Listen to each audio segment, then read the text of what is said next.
네, 14명의 안타까운 목숨을 앗아간 청주 오송, 궁평 2 지하차도 침수 사고가 발생한 지 닷새째입니다. 인명수색이 사실상 마무리됐지만 아직 현장 감식은 이루어지지 못하고 있습니다. 취재기자 연결해보겠습니다. 이채연 기자. 네, 오송 지하차도 사고 현장입니다. 사실상 인명수색은 마무리된 상태지만 이곳은 지하차도 앞뒤로 기동대 인력 80여 명이 여전히 현장을 전면 통제하고 있습니다. 다행히 밤사이 비는 오지 않았는데 어제 장대비가 내린 데다 안쪽에 배수 작업이 완전히 끝난 게 아닌 상황이라서 아직까지 현장 감식은 이뤄지지 않고 있습니다. 지하차도 중앙 부분 약 100m 구간에 발목 정도 남아있는 빗물과 진흙을 마저 치운 뒤 물 청소가 완료되면 국거수와 함께 본격적인 합동 감식이 진행될 것으로 보입니다.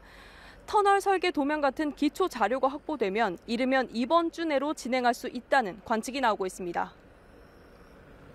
네, 이번 참사가 인재였다 이런 정황이 속속 드러나고 있죠. 자, 그리고 처음으로 중대재해처벌법상 중대시민재해로 볼 수 있을지도 따져봐야 하는 부분이죠.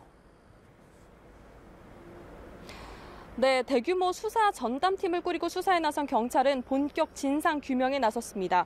수사의 초점은 지금까지 참사의 직접적 원인으로 지목된 미호강 제방 붕괴를 비롯해 교통 통제가 제때 왜 이뤄지지 않았는지를 경위를 두고 침수 전후로 유관기관들의 대응이 적절했는지 밝히는 것입니다.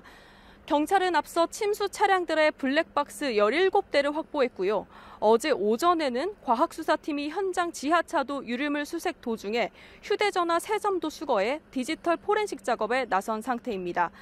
사고 목격자와 구조자 10명 이상을 참고인 조사를 진행해서 당시 상황도 파악하고 있습니다.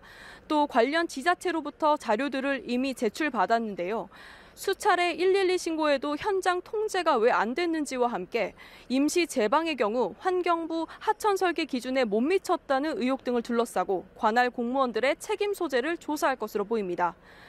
업무상 과실치사 적용과 함께 처벌이 더 무거운 중대재해처벌법상 중대시민재해 부분을 적용할 수 있냐, 이 부분도 따져봐야 할 부분인데요.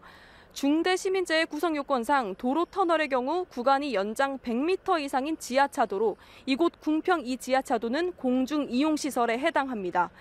여기에 사망자만 14명으로 집계된 만큼 관리상 결함이 인정될지가 관건인데 경찰은 일단 모든 가능성을 열어두고 법리 검토 중입니다.